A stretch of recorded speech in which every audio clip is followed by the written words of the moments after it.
Good morning, Caroline. Thanks for joining. We're talking Good POPI morning. today.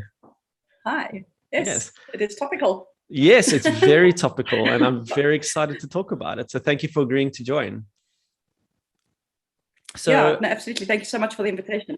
Cool. So I need to ask on your profile, your LinkedIn profile, it says you're an IT whisperer. Can you please explain that to me? So my career started in IT and programming, and I had a nice, clearly defined role. I was a systems programmer. And then as the years went on, of course, it was, oh, Caroline, could you do this? Caroline, could you do that? And over the years, I had so many different roles, got involved in so many different facets of IT.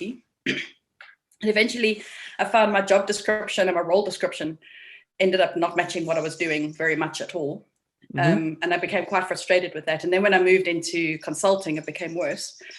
And what I found over the years was that, so basically what I realized is that I need to make up my own title, because I can't describe what I am as a systems architect or a systems programmer or a whatever it is at the time. And then when I went into consulting, I've been consulting for quite a number of years. I moved into information governance, and nobody knew what that was. So it was the beginning of, okay, we need to unpack that a bit more. But then also during my career, I realized that actually I kind of enjoy people more than I enjoy computers. And that was a thing.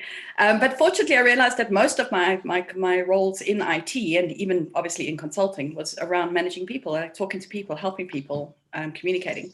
So I went back to varsity and I got a communications degree, because I felt like IT and communications really need to come together more. And that was super fascinating. And part of what I feel like my role is playing interpreter. So sort of sitting between the technical stuff and the non-technical people, and helping each of them to kind of to meet in the middle and to talk to each other. And with the POPI governance, the information governance, it becomes even more so, because you're trying to merge compliance, risk management with security, data management systems, and then people who use caught in the middle. You have to do their jobs and then get on with their lives and do their jobs in the middle of all of this compliance, risk, and security. It's an amazing journey, actually. From my side, I'm in product management, and it's a very similar kind of mindset. It's the communication about what we need to do and why we need to do it and how we're going to do it, and it's all about that, like. Right, because the system's never complete without the person, right? Like if the people aren't on board and feel like they've got empowered to manage and help and facilitate, why would they do it? Why would they use the system? Exactly. So So let's dive into POPI or POPIA. I think it's obviously, like we started, it's a very topical thing right now, and I think that I've been hearing about POPI now for years. I've been in the IT industry, and it's been spoken about. So it's not like I don't know the phrase, but what does it actually mean? I don't know. And so what I've seen from a business point of view, everyone's trying to get compliant. I wanted to know if you could just help us understand, what have businesses done to become POPI compliant? What is it that they've had to put in place, in a nutshell? This has been part of the challenge, right? Is understanding what is POPI. And what do I have to do? So many people come to me and say, just tell me what I must do. Like, they're so overhearing about the theory, so you must be a data subject, you must be a data. They want to know what to do. And fundamentally, what it boils down to is protection of personal information is telling you to manage information. It's telling you to manage personal information, but ultimately you have to manage information. So the stance that I've been taking on it's information governance, with a very clear focus on privacy, but there's also a whole privacy discipline. There's entire careers built just around privacy. All right, so it's an entire competency that you have to integrate into your business. And what I saw was myself and my husband were in Ireland for about 8 years, in Dublin, until about 2010, and we obviously they had data protection laws for a very long time. GDPR came in while we were there in 2018, the General Data Protection Regulation, which is essentially our POPI. And what I saw there was that it was twofold. There was the organizations, IT, were having conversations about privacy, right? So security and privacy, right? Privacy is not security, security is not privacy. You have to do both. Yeah. The business owners were very clear about what privacy meant, what data protection meant for their business. And then the other side of it was the data subject awareness. So people who are the subject of the data, the people, so me as a data subject, like my data. In Ireland, people were very aware of their rights as a data subject. They're very aware of the fact that this data represents them, it impacts on their lives. It adds a layer of complexity to their lives if it's not correct. And also that they have the right to transparency. They have the right to know where their data is and what it's doing. So we left Ireland with that level of maturity, sort of managing that. And then coming into South Africa just at the beginning of the POPI conversations. And the entire message I was hearing was penalties and fines. Okay, you're going to get beaten up with 10 million rand. And I was just like, wow, okay, this is totally not the conversation. The conversation should be around how do we manage privacy? How do we protect people's rights? Yes. How do I enforce my rights as a data subject? How do I stand up for myself? And those conversations are completely missing. So my husband and I decided, okay, well, we're going to set up POPI-compliance.co.za. POPI-compliance.co.za because we couldn't get the original because someone already got it. but basically we just wanted to sort of almost provide like a public service, like sort of information service, like like look, it's actually more than that, it's about adopting it, it's about managing it. And what I've seen over time is that business owners are almost going through the sort of phases of change. They sort of went through the denial phase and they went through the anger phase, and they're almost getting to the kind of acceptance phase now. I think maybe towards the end of this year, we'll see the acceptance phase kind of start picking up. And it's because it is an imposition where it's being imposed, and because of this big stick approach, I think people have approached compliance with the attitude of fear and risk avoidance. Right. So like sometimes when you get threatened with fear for too long, you become risk averse and you actually just start avoiding it. You just don't want to know more. And that's problematic because what we're dealing with here is not primarily a big stick. What it is a protection of human rights. And the other problem with it is that if we don't get to understand this law and implement it properly, our position on the global stage of the digital economy is going to suffer. Right? Because privacy is not something that's just being enforced down our throats because we're South African and we've got nothing better to do. Privacy is happening on a global stage. And when I do POPI awareness training, the first thing I do is I take people back to 1800s and to 1980 and all the phases of 2010, all the key points in history where digital privacy has moved into the digital sphere. And a lot of people don't know this, but the privacy legislations are all based on the OECD guidelines, right? So there was the digital economy. They created an organization to enable the digital economy, and they came up with guidelines. And the first thing they did in 1980, they said, privacy is going to become a problem. We need to manage this. And they came up with the principles of data protection. So when we look at POPI, we've got our 8 conditions of data processing, which is chapter 3 of POPI. It's the 8 conditions of lawful processing. And what it's doing is it's reflecting those principles that were written in 1980. And it is reflecting the principles that are in all privacy legislations, GDPR. And how accurate were they in 1980 as to what's happening in 2021? It's principle based. So, anything that's principle based stays fairly consistent. And what is interesting, though, is the rise of the ethics. So, you can go to university now and get a degree on information ethics or data ethics. That wasn't a thing 10 years ago. So there's a rising maturity. And one of the ways that I look at it is, we've become very clever in the way that we handle information and technology. We've got lots of big data. We could do amazing things. I mean, anybody can sit down now with Power BI and merge and shred data as much as they want to. I mean, spreadsheets, we live on spreadsheets. And what's happened is we've kind of treated it almost like we sort of started in an infantile sort of state of naivety. We're just like, oh, all this data, fantastic. We could do this, we could do that. Oh, wow, look, we could profile people. Wow, look, we could target people. Wow, look, and we got so excited with all our new toys that we kind of forgot that there are ethical considerations behind all of this. And I feel like what's happening is the whole world, not just South Africa, the whole world is kind of moving past this infantile sort of ignorance is bliss phase. And we're getting into what I kind of see as the adolescent stage of okay, I'll do it if you tell me I have to.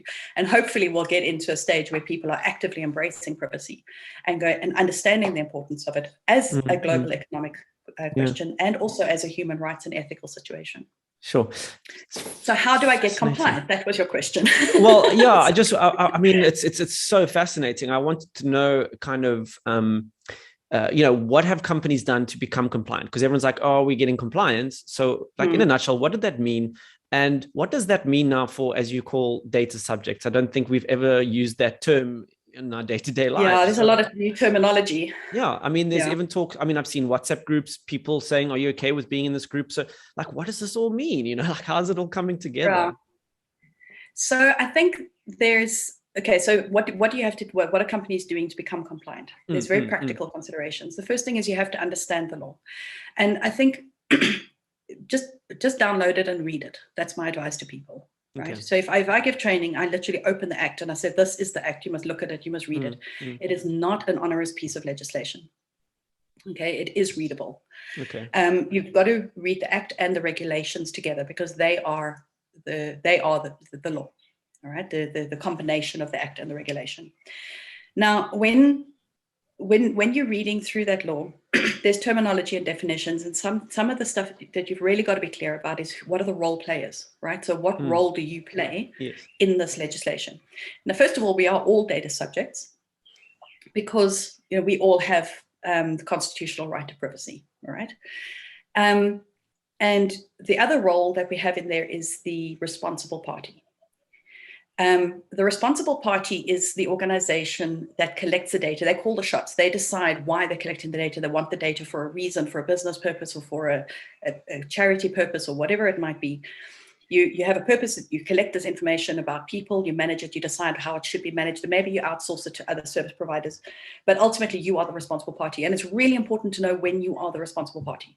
And the majority of the obligations of POPI relate to you as a responsible party.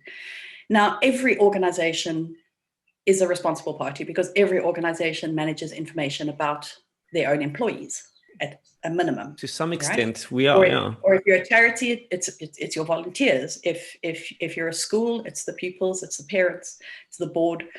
So you've got to be very clear that there are sets of data where you act as the responsible party and you have all obligations over that data.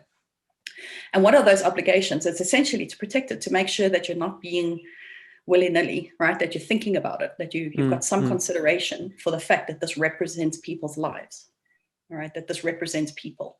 This is not just data. And one of the fundamental changes just between those two roles of the data subject and the responsible party is that POPI shifts. What privacy legislation does is it basically says you don't have a database. You don't own a customer relationship management database. You don't own a database of volunteers or a database of donors. You don't own that data. The data is owned by the data subject. And you are acting as a custodian of that data. Sure. And that's why you're seeing that, like, hey, Bobby, do you want to be in this WhatsApp group? Like, hey, do you want to be on the subscription list? Because what POPI says is you are in control now. You have to make that decision. It's up to you, right? Me as my organization as a responsible party needs to be clear with you, like basically say to you, this is my transparency. This is what I do. This is what I do with your data. This is why I collect it. This is how I manage it. These are the third parties I give it to. This is the level of security and protection. So you go through all of those conditions and you basically make it clear to the data subject what responsibility you've taken and how it is that you're managing this data.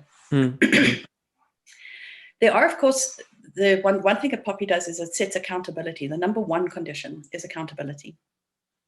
The accountability rests with the responsible party, but ultimately with the information officer. And what's interesting in South Africa is that the information officer role is mandatory. It's not only mandatory, it's defined, right? So GDPR says there's an equivalent role in GDPR, which is the data protection officer. But that role is, it's not mandatory. There's thresholds where you get to a point and then you decide whether you need one or not. And you can outsource it. POPI says you can't outsource it. It's got to be internal. Well, that's what the guidelines are saying. But ultimately, it says it is the head of the organization, and the head of the organization can pass it over and deputize it. But ultimately, the buck stops with the head of the organization. That's where the buck stops. And what that means is that throughout your entire supply chain, right? So we collect the data here, we move it there, we give it to this person, we tell this person to send a mailing list, we tell this person to go off and, contact people on our behalf, or we tell this person to host the data for us. We put it up in Office 365, or we manage it in MailChimp, or we have all of these service providers and cloud services that are processing that data on our behalf. And if they cause issues with that data, if they lose the data or compromise the data in some way or abuse the data in some way, then the responsible party is accountable for that activity, for that action, because the buck has to stop somewhere. And that's, I think, one of the interesting things about privacy law is that it creates that layer of accountability. Somebody has to answer for it. It's fascinating. It is quite interesting. And I think, the first trick is to know, what is your role? Are you a responsible party? If you're receiving data from, and that's to do with a data set, right? It's not as though I am either a responsible party or an operator. You can be both, because it depends on which data you are managing and for what reason. And if you're being given the data by a responsible party, so you're part of the supply chain, or you're receiving it through somebody who got it from a responsible party, so you're kind of lower down in the chain, you still have obligations. So POPI has very specific obligations on you as a operator or as a processor to know what it is that you are doing with that data. Sure.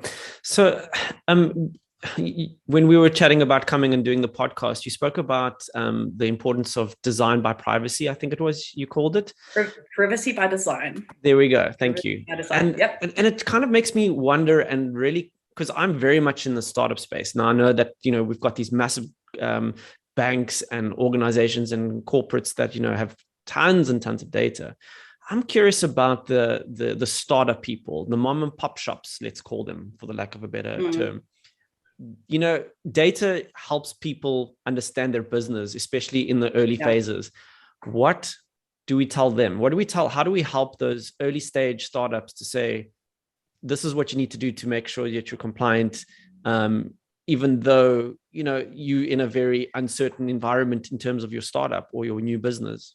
All right. So startups have the advantage that they can bake privacy into the way that they work. They can bake it into their business model. What privacy says is put the ethics of considering the interests and the impact of the data subject at the center of everything you do. Where else do we do that? Well, customer journeys, right?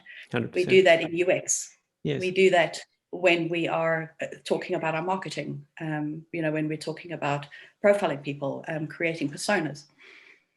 In every single one of those steps, you are already considering your customer. And why are you doing that? Because you are baking in your customer ethic, right? We want a relationship with these people, even if it's organizations. You're baking in an ethic that we want to have a relationship with these people. We want to create value for these people so that they will give us money, right? And so that we will be a preferred service provider, so that we will be entrusted with their service. Now, POPI is an amazing opportunity to create a layer of trust relationship around, I will not only respect your credit card details, but I will respect your right to privacy. Right. So it's the important thing about POPI is that it's an ethics-based law. This has got to do with our society's definition of what is an ethical way of dealing with people. And if you bring it back to relationships, POPI can ultimately be a market differentiator. So if you're a startup and you're working in a space where you have competition, one of the ways you can differentiate yourself is by illustrating a level of maturity in the way that you deal with privacy. The struggle with it is you've got to get budget to do that. Right? We know that now with information security. There was a time 20 years ago where information security wasn't talked about. And nobody had budget for information security. It was a hang of a surprise when people realized that, oh my goodness, I've got to protect my file. What do you mean I've got to pay for a firewall? It was like, what? Yeah. And we're at that point now with privacy where people are like, what? You want me to spend money on managing privacy? You're like, it's a big fat surprise. So with a startup, one of the things, one of the things I have seen is create the budget for it, because it is going to take some cost, because there is a barrier to entry. Like you've got to get through that learning curve. You've got to get through that sort of initial phase of understanding what it is you've got to do. Once it's implemented, it should be business as usual. It should really be integrated into the way that you work. I see. Right. Yeah. And there are some, I mean, it is a capability. Like I said, privacy is a skill set. It is a capability. And one of the ways that I compare it is like with financial management. So if you talk about financial management, we appreciate that we're probably going to need an accountant who's a complete expert, all right? We're probably going to need somebody, we're going to need some sort of legal advice on how we structure our finances, how we structure our tax. And then, as we grow larger or whatever, we know we've got to sort out budgets. We know we've got to sort out our VAT. We know, we accept all of that, that work and all of that effort and all of that cost in order to get our financial services sorted out. Privacy is going to be exactly the same. Yeah. You are going to have to get legal advice. You are going to have to get some kind of expert to help you initially, because it's not something you do every day. There are things that you need to know how to do, just like what a credit note is for, and what a purchase order is, and you understand that there are supplier due diligences or supplier onboarding. With privacy, it's going to be exactly the same. You're going to know you've got to have some kind of personal information impact assessment, which is listed in the regulations. You've got to have some sort of compliance framework. You've got to know how POPI fits together with the other legislations that you have to comply with. You've got to understand roles and responsibilities in your organization. You've got to know what an unauthorized access looks like so that you can report data breaches. Yeah, wow, that's interesting. Yeah, there are things that there's skills and capabilities you've got to build into your systems, into your staff. And it goes really deep. I mean, when you are going through your procurement process, you should be thinking about privacy. When you're going designing products and services, you should be thinking about privacy. Yeah. So it becomes a layer, same as finance. We don't start designing our website with no regard for what it's going to cost us. You'll be surprised. Well, I think there's a layer of optimism over there as well. I think on that score, actually, POPI might be better than finance. I think it might more easily. I think it's better. Yeah, sorry to derail you there. So that's my take on that. Yeah, but just as you're talking, I can't stop thinking about when we sign up to new websites and all of that. Do you accept these terms and conditions? How many people are actually opening those and reading them, or what is your take on that? Because and you open these things and there is just a lot, and people have this attention spans this big. So like, how do we navigate ourselves through this as data subjects? Well, this is where I feel like when privacy matures, we're going to have the UX product owners types of roles, right, in the way we manage privacy. Because what's happening there is the website's asking you for consent. And consent has got 3 legs. In order for consent to be valid, it has got to be voluntary, right? So I can't have a penalty attached to not doing it. Which, interestingly, by the way, is why employees can't consent to something like payroll. It's like you don't get consent for that, right? Okay. So it's got to be voluntary. It's got to be specific, right? So it's got to be for a particular thing. So when I'm clicking on that form to say, yes, I want to subscribe to your newsletter, that doesn't mean I want you to share my details with your insurance broker so that they can contact me, right? It means I want to subscribe to your newsletter. Yeah. And you need to respect that, right? So that's part of it. But the point is that is a point of gathering consent, which the primary thing about consent is that it has to be informed. So if I tick the box thinking I'm consenting to one thing, but the way you worded it with all the double negatives and legal leads and terms and conditions and fine print left me completely unaware of what it was that I was actually consenting to, then that's not consent. Yeah.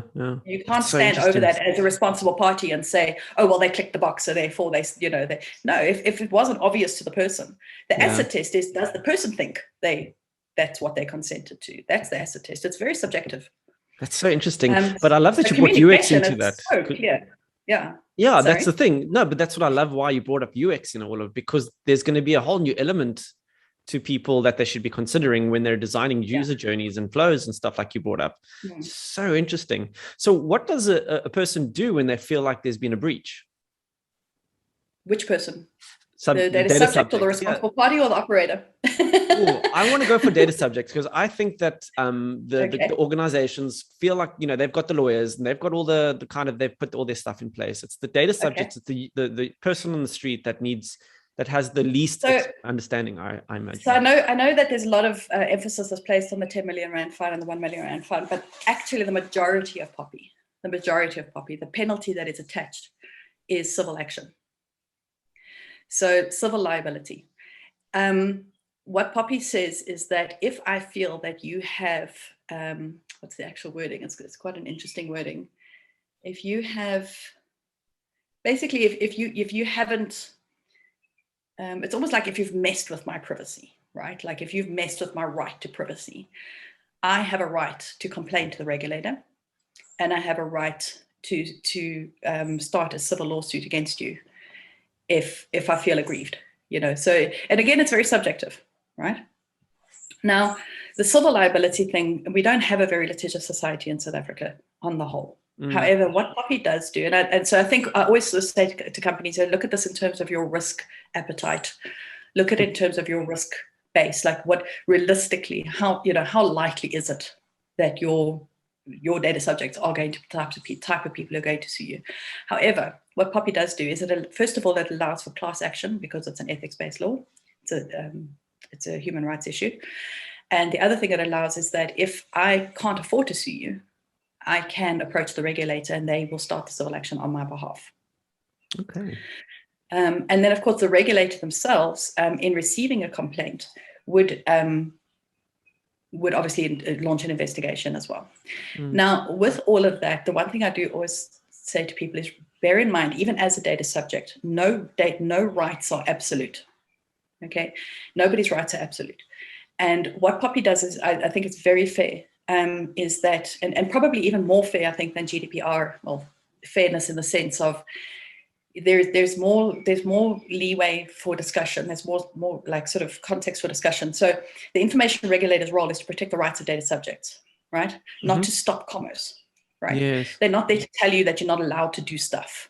Or that you must stop doing things. Well, they might tell you to stop doing some stuff, but on the whole, POPI is not there to stop you from doing business. It's not there to create, and also, and likewise for the data subject, it's not there so that you can go and beat up your doctor because you decide you don't like him. Right? It's not that. Don't abuse that right. POPI is there to make sure that your rights as a data, that your rights to privacy is being respected. Now, if I'm a responsible party. So let's say, for example, one of the things you have to do to comply with POPI is you have to allow data subject participation, okay? Which is the fundamental idea that you empower people to know what data you have about them. You empower them to tell you to change it if it's wrong. They can even ask you to delete it, all right? And what POPI says is, as the responsible party, you have to make that possible. You have to respond to every query. You don't have to act on every query. Okay. In fact, there's situations in POPI where you must not act.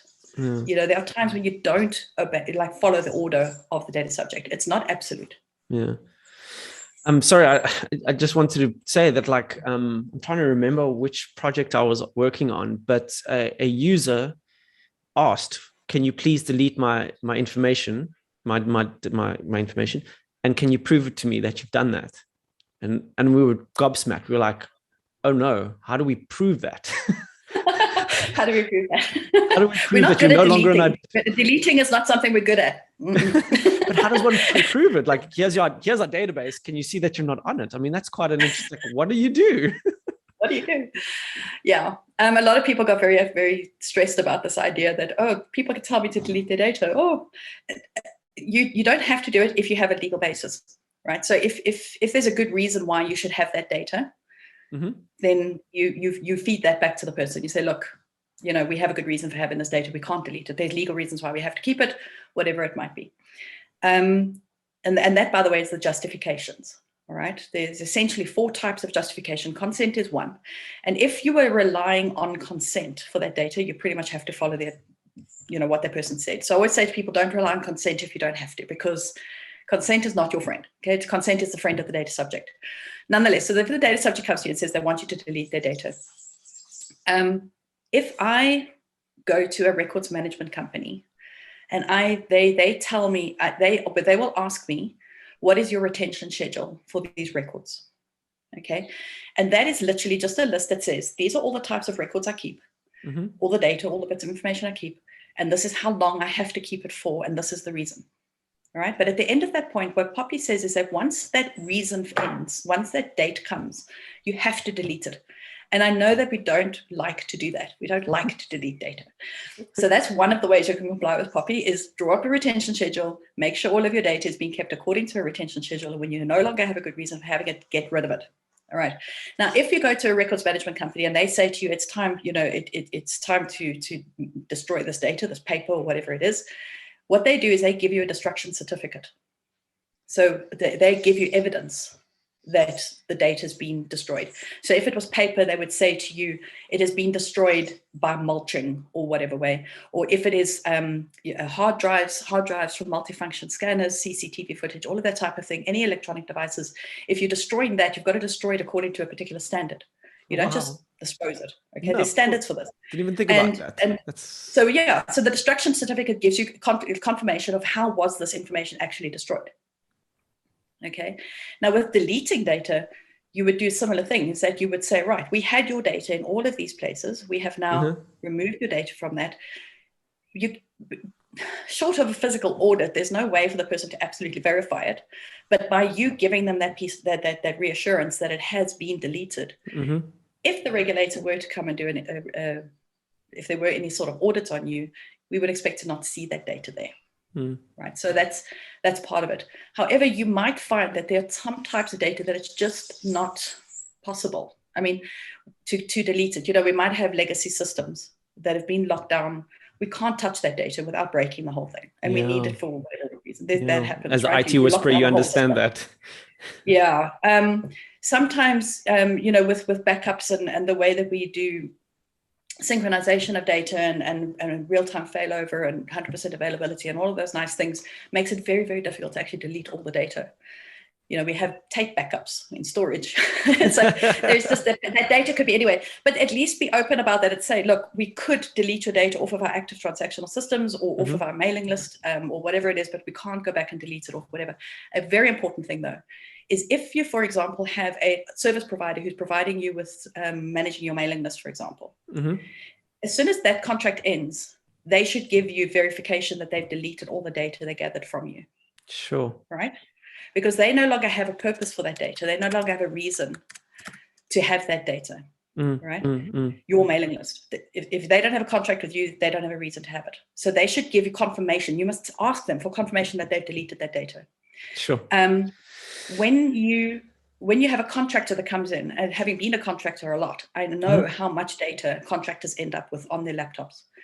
You have to make sure those contractors delete all that data, right? That there's confirmation of that sort of thing. Don't leave that stuff lying around. So, because that's the complexity. Like the data subject is telling you as a responsible party to delete the data, but you're responsible for the data that all of your service providers have. So there's a supply chain issue. Sure. Caroline, this is one hell of a subject. I've thoroughly enjoyed listening to it, and I know, and I can see you're a busy person, and I really appreciate you coming on and having this conversation with me. I think just to finish off, I mean, obviously we've been touching on data subjects, and there's the responsible parties and all of that. So I want to hand the ball to you and say, if there are people watching or listening that would like to find out more information, can they get hold of you, or what should they do, or are they allowed to contact you for more information, and where would they do that? Yeah, absolutely. I mean, I'm a communicator. I love talking to people. So yeah, first of all, I obviously, connect with me on LinkedIn. I've sort of love to be in touch with people over time and build a relationship. And then obviously there's our website. It's clearwood.co.za. So Clearwood is the name that we came up with for clearing the wood. When you can't see the wood for the trees and everything is so complicated, you can't figure out where to start. So Clearwood is the name of our company. It's myself and my husband. He's got a law degree and he does programming and security and stuff like that. And then I have the privacy, the compliance, risk management, programming, and people. So Clearwood, we do have all our contact details there. the different services we offer. Then the POPI-compliance.coza website is there for you to talk to us about privacy, and we try to keep that blog fairly up to date. Okay, cool. And then I also I run a meetup. I feel like a lot of the information about POPI is publicly available information that really, if you just took the time to read it, you'd know it. I've been reading it since 2013. I think the least I can do is tell you what I've read. So I do run a meetup. So you can look me up, Caroline IT Whisperer. You'll see the meetups that I run. That's fantastic. And by the way, I also do a collaboration with the Data Management Association of South Africa, where we're trying to understand how POPI practically impacts on data management specifically. So, when you're dealing with data warehousing. Yeah, exactly. Because when you talk to, data warehousing, we're going to big data, we're going to save all this information. But no, you can't just be throwing those terms around anymore. Yeah, you got to be careful. Yeah. So Caroline, attached to that. So again, thank you so much. We'll put links down in the description of the video for people to be able to reach out and contact you and all of that with those websites. But again, thank you so much. This has been absolutely good, phenomenal. I've really enjoyed hearing about all these things. Thanks for the opportunity. Yeah, that's great. Cool. Well, we'll be in touch, and thank you so much. Great. Thank you so much. Have a nice day. You too. Bye.